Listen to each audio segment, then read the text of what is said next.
y la iniciativa de Movimiento Ciudadano más o menos a fines de este mes, 27 de mayo, presentarla, mandársela al Ejecutivo y bueno, pues ahorita todo lo que ustedes están planteando nos ayuda, creo que tanto al punto de acuerdo como a la iniciativa a mejorarse, a fortalecer, ¿no?, sus argumentos. Francisco Hernández Juárez, te pedimos como dirigente sindical que seguramente están elaborando, debatiendo, proponiendo cómo proteger a los trabajadores en esta pandemia. Este ingreso de emergencia, ¿cómo crees que podría influir, digamos, o cómo influye de manera pues, paliativa o como una base para todo lo demás que estamos discutiendo en el terreno laboral, ¿no? ¿Cómo la ves tú como dirigente, como defensor de los derechos de los trabajadores y sindicalista? Buenos días, Patricia. Buenos días a mis compañeros y a mis compañeras. Quiero, desde luego, primero que nada, agradecerte la invitación, agradecerte que me hayas hecho llegar esta iniciativa y la verdad creo que es una iniciativa muy oportuna y muy importante y yo quiero ofrecerles que todo lo que podamos hacer como telefonistas y como Unión Nacional de Trabajadores, ustedes pueden contar con nuestro respaldo para su promoción, para su discusión. Si creen que en algún momento sea necesario realizar o impulsar algún encuentro con dirigentes sindicales, lo mismo de la Unión Nacional de Trabajadores. Por ahí vi a mi compañero Rodolfo. Estoy seguro que la mesa de diálogo, que también tiene un grupo de dirigentes sindicales importantes, lo pudiéramos hacer. Me parece que esta iniciativa requiere de todo nuestro apoyo, de toda nuestra voluntad política y de antemano quiero dejar establecido esa propuesta. Bueno, no quiero ser repetitivo, pero sí me parece importante hacer notar algo fundamental. Yo sigo convencido de que lo mejor que nos pudo haber pasado como país fue haber tenido el resultado electoral que tuvimos en las elecciones para la presidencia de la República. Y creo que esta oportunidad de cambio es una oportunidad que el país no puede darse de ninguna manera el privilegio de dejar pasar. Es una oportunidad que si no se aprovecha, no solo la perderá el gobierno y el presidente López Obrador, sino la perderá el país. Y me parece que esto es algo que no solo corresponde a la voluntad del gobierno, sino a la voluntad de la sociedad, a la voluntad de los sindicatos. Y creo que nosotros debemos buscar de todas las maneras que este cambio que se dio a partir de ese proceso electoral se consolide. Y déjenme decirles desde el mundo del trabajo cómo están las cosas.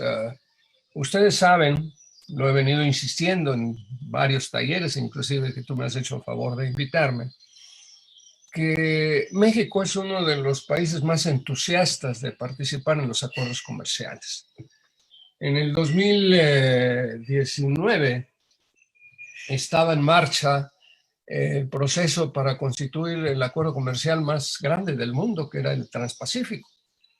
Y México, como siempre, se puso en primera línea para poder participar en este acuerdo, pero se llevó una desagradable sorpresa porque le marcaron el alto a México, al presidente Peña Nieto, y le dijeron que ya no había condiciones para aceptar a México como parte de este acuerdo comercial si México seguía participando, poniendo como principal ventaja competitiva la mano de obra barata. Y obviamente no es porque el mercado determinara que la mano de obra barata era un factor de competencia, sino porque en México, con los criterios laborales, se limitaba la libre sindicalización y se limitaba la contratación colectiva auténtica. Si no se modificaba eso, pues obviamente México no iba a tener posibilidad de participar en este proceso. Yo llegué a conversar con el entonces secretario de Trabajo y en principio muy molestos me decían que ellos no iban a permitir que se les fijara desde el extranjero las condiciones laborales, es decir, para explotar a los trabajadores era suficiente el criterio de los empresarios y del gobierno. Pero poco a poco se fueron dando cuenta que era muy en serio, había mucha presión de los sindicatos, sobre todo los norteamericanos, de este elemento y los canadienses, y tuvieron que impulsar una reforma laboral para dar este nuevo espacio a la libertad sindical, a la democracia sindical, a la contratación colectiva auténtica. Pero llegó Trump y pues ya no hubo acuerdo transpacífico, pero el gobierno mexicano con Peña Nieto ya había hecho una reforma en esa dirección e intentaron revertirlo a través de la ley secundaria, pero afortunadamente, insisto, con el resultado electoral ya no les fue posible y afortunadamente este gobierno, con la reglamentación de la reforma constitucional, puso en marcha este proceso. Creo que eso es irreversible. Pero comentaba esto porque ya la normalidad antes de la pandemia ya no era tan normal. Ya teníamos una nueva circunstancia.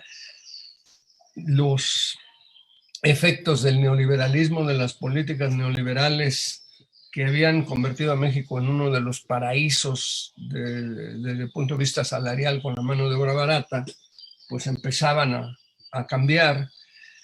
Y bueno, pues a todos los sindicatos se nos ha señalado que tiene que modificarse los estatutos, que tiene que demostrarse que los contratos colectivos están avalados por los trabajadores. Estamos en ese proceso.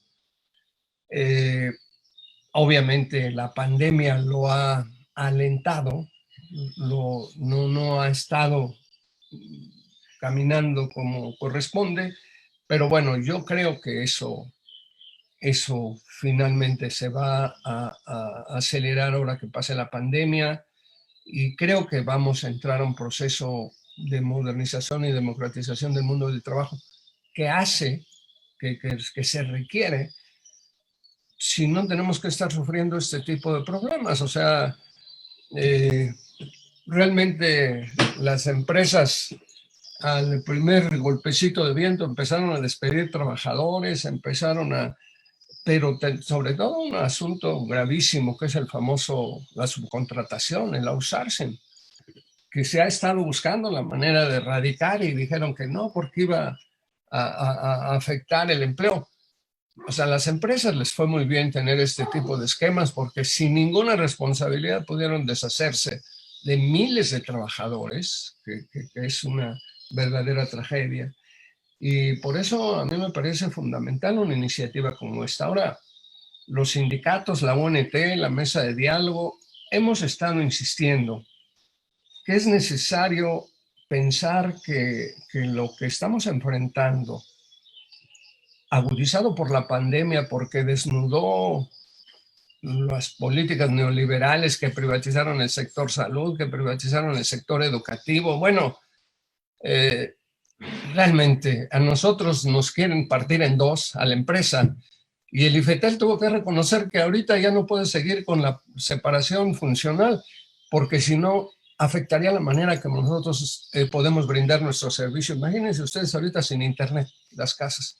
No podíamos estar teniendo esta conferencia si mis compañeros no estuvieran en la calle manteniendo este servicio.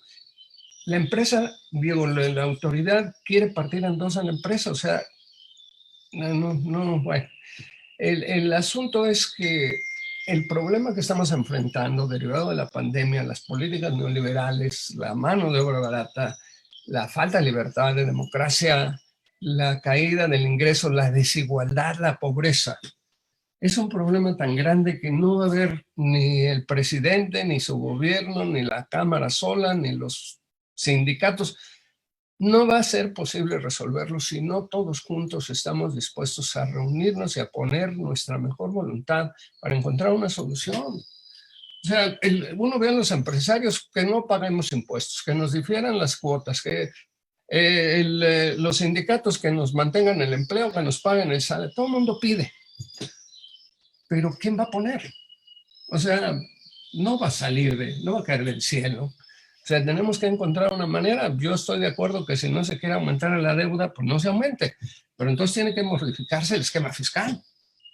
Y tienen que poner los que pueden y los que no tienen que recibir el beneficio de ese nuevo esquema fiscal.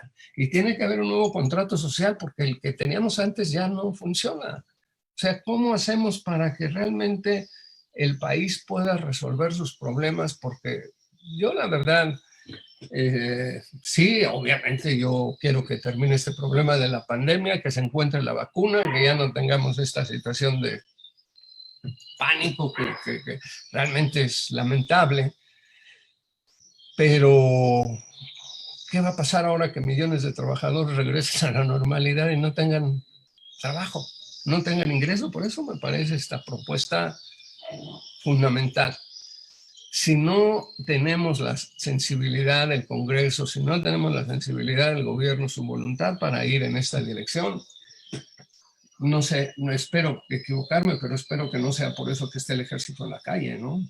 Porque, pues, ese no es el país que a mí me parece que todos quisiéramos para los mexicanos. Entonces, yo insisto, saludo esta iniciativa y cuenten con nuestro respaldo y nuestra disposición para lograr que salga adelante, pero como un primer paso en la dirección que todos queremos que México vaya.